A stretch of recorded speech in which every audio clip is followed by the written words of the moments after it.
Welcome, everyone, to another edition of the Tony Sirianni podcast. I'm thrilled to have Peter Essele. He's the SVP of and also head of advisory services at our friends at Commonwealth. Welcome, Peter. Thank you, Tony. Appreciate it. Sure. So, you and I had been talking, and one of the things we were talking about is how there's a huge drive in our industry for scale, right? So people are doing everything for scale. It's like, I need to be bigger, so it helps me with my pricing. It helps me with this. It's going to help me do more for my clients. But things get lost along the way when you do that, right? So talk a little bit about how you feel about the loss of personalization at scale.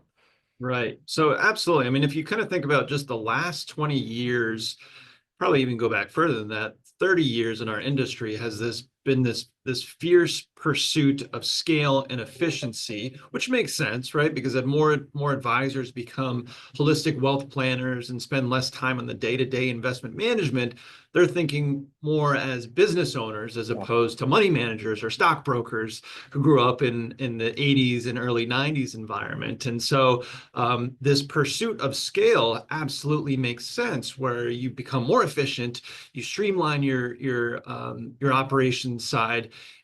But what we've seen is that in this pursuit of scale, clients have lost a bit of personalization, right? And if you look at the statistics, roughly 75% of model-based assets follow 10 providers. So what we've seen in the industry is this over commoditization of investment management, where every client's portfolio essentially looks the same, behaves the same, and clients, for their part, they want certain things, and their expectations in terms of deliverables, right, has gone up, and Exactly. And so you've seen this pursuit of scale and efficiency at a time where clients' individuality and demands have continued to increase over time, especially for higher net worth clients. So what we've effectively seen in the investment management industry is very similar to the mid-size SUV market, right? Where effectively every mid-size SUV, whether it's a RAV4, CRV, Nissan Rogue, all looks the same. And that's really what we're seeing with client portfolios these days. However, with the advent of new technology, it's changing all that. So with this new technology, you can have personalization and scale. You can have your cake and eat it too. And so one of the primary examples of that is the recent introduction, especially in the retail channel, of direct indexing. So direct indexing. Do us a favor, just to define direct indexing for people, or how you look at it. Absolutely. And it's somewhat of a newer concept for the retail channel. It's been around for decades in the high net worth space, but direct indexing is basically a separately managed account where you own the underlying individual positions, as opposed to an ETF or mutual fund, which is a pooled vehicle of securities. So let's take the S&P 500, for instance. You would own the top 150 names of that index, which largely represents 98% of the overall exposures of the index. So by owning those individual securities, you have if you're a client and you have a specific, like, hey, I don't want to be in gambling stocks, or I don't want to be in this, you have an opportunity, right? Correct. There's additional values overlays that you can incorporate by saying, well, let's take those top 150 names. Well, perhaps I already work in the tech industry, so I don't want to be overexposed to tech names. I can exclude those from the portfolio and own the other industries and sectors. So it allows for an additional layer of customization, personalization, that's not afforded through mutual funds and ETFs. And again, this is a concept and strategy that's been around for decades in the high net worth space, but through this new advent of technology has been brought down to the retail channel, and is really the fastest growing space in the investment industry today. So we're really excited about that. It really breaks the whole framework of just having simple portfolios that are simple SUV-like portfolios where everybody has the same structure. Now we're taking it to the next level, offering more personalization opportunities for our advisors and their clients. And obviously there are other things that the clients are worried about, right? And that advisors are, more and more taking responsibility for taxes, and what's tax loss harvesting is a, de rigueur today. It wasn't necessarily, 20 years ago, but people are asking about it. They're concerned about it. Taxes are higher, and there's some concern about what's going to happen with taxes. So, Yep. understanding them is important, is more important than it was, I think.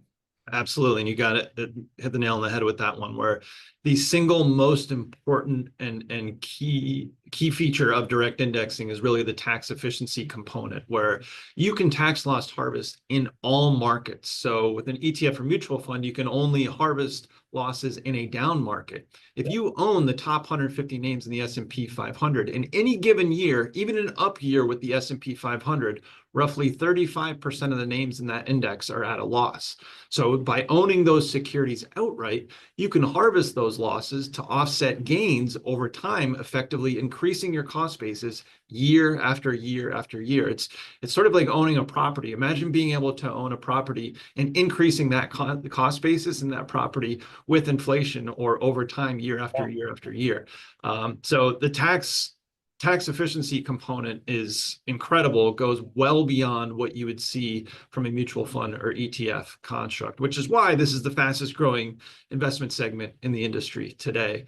The technology is available, the structure is available, and it's being But that's widely one of the utilized. things, there's been a shift. It's a well documented shift in assets, right, from wirehouses to independents.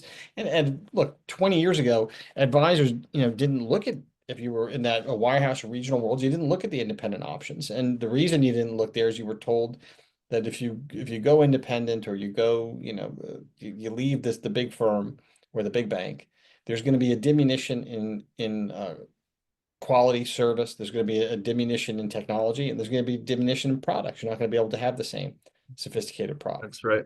The arms race that we've seen over the past 20, 30 years, the independent channel has absolutely caught up to where the wirehouses were. So that whole idea and concept of having this significant differentiation in products or services and structure is no longer the case, right? Back in the day, perhaps, where there was a significant difference in price tag to acquire this technology, maybe that was actually the case, but these days, with the seamless integration of different shops and technology providers, we recently just signed a negotiation and contract with Orion that allows for a lot of the implementation of direct indexing, tax overlay, tax Is that transition. like a UMA, like a UMA with UMA capabilities, exactly, where you can have full integration with our home office discretionary models with any third-party provider, third-party SMA provider, TAMP provider, et cetera. So that gap that used to exist between the independent channel and the wirehouse channel is absolutely no longer in place. And in fact, what we've seen from advisors who have come over to Commonwealth, not only can you go independent to remove the shackles of the wirehouse channel, you can actually grow pretty aggressively and significantly in the process. So we're happy to see and tell a lot of those stories that we're seeing. I mean, I think that's the major concern. It's the tech piece, and am I going to be able to service my clients in a sophisticated way? Right. If I'm making Yep. it also seems to me like a lot of this stuff. This obviously been going on for years. We said last 20 years, certainly the last 15 years has been sort of this drive. But COVID kind of knocked something loose, right? So all of a sudden everybody's on Zoom, and the ways of reaching out. We talk about, personalization and scale. But there are ways to use technology to make things feel, I mean, doing this, like what we're doing now, and this is going to be, sort of advisors are going to listen to it, while they're exercising, they're going to, it's on their computer. I mean, you just feel like you can reach people in a way that we just really didn't do before, in a more casual way. You'd be in a suit, I'd be in a suit, that'd be the way Right. that would work. You wouldn't really sort of get a sense of what people are like. I mean, that's personalization at scale to a degree, right? But it's technology driven. Absolutely technology driven, and the pace with which technology is continuing to advance and change our industry is incredible, right? For the better, offering more personalization, communication efficiencies, you name it. And so even think of AI and how that's going to continue to enhance our industry. One example is just advisors using AI to script out monthly commentaries Right. in And regards that to used to be, that was the worst job on the team. worst Like, job, right? whoever And got that that job, it took forever. You compiling stuff and then everybody had to compiling, review it. creating this mosaic across different newsletters and periodicals. And now you can go into any AI service, type in, give me a market commentary or summary for the month prior. And within 30 seconds, you still need to refine it, but and spot check it, proofread it, et cetera. But so just one small example of how AI and technology is going to continue to advance our industry in a very positive direction. And to your point, I mean, look at just communication where we are today versus 5 years ago. You can host calls across the country with 30 different people, 50 different people. We're reaching our advisors in different ways than we did previously. Pre-pandemic, it was mostly print. Now we're doing webinars, we're doing videos.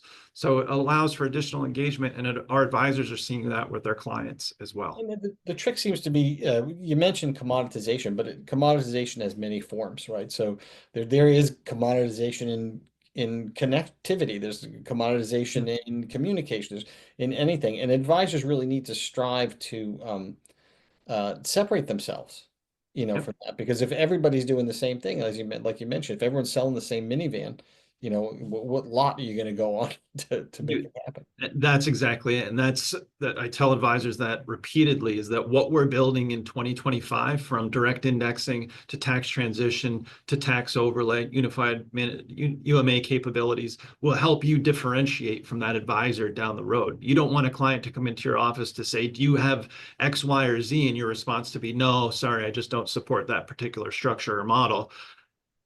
You're going to continue to fall behind if that's going to be your approach. So you want to make sure that you're partnering with an organization who's thinking forward, who's advancing this type of structure, account structure, personalization, to be able to offer that to your clients.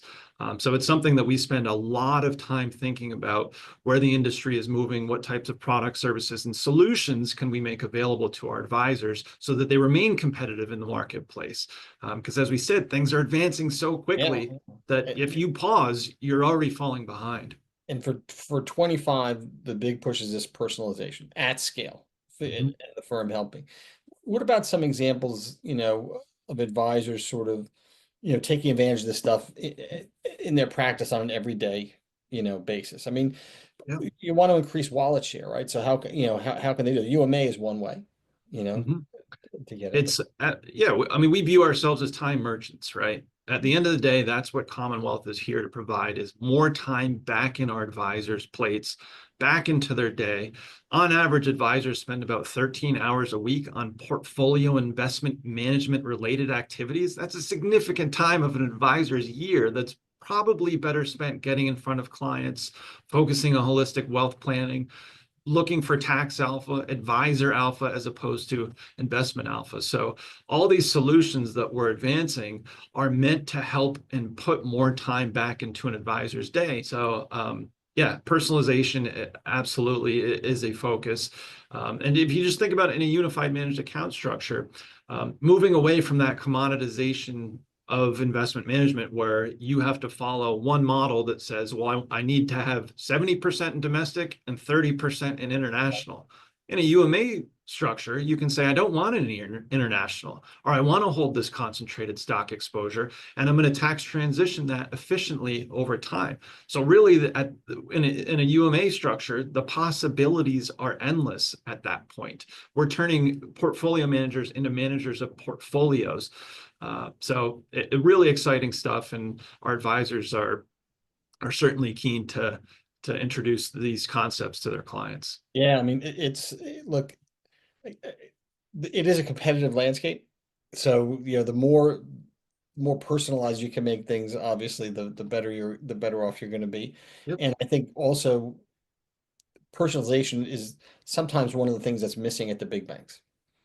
absolutely. It's especially if you're not in the top, it's not even 1%, it's the half of percent of clients, you're not getting that much personalization. It may come across as so, right? It may appear, but at the end of the day, you're probably still just getting that Honda Civic, where you think you're getting the Jaguar, the Mercedes, or the BMW.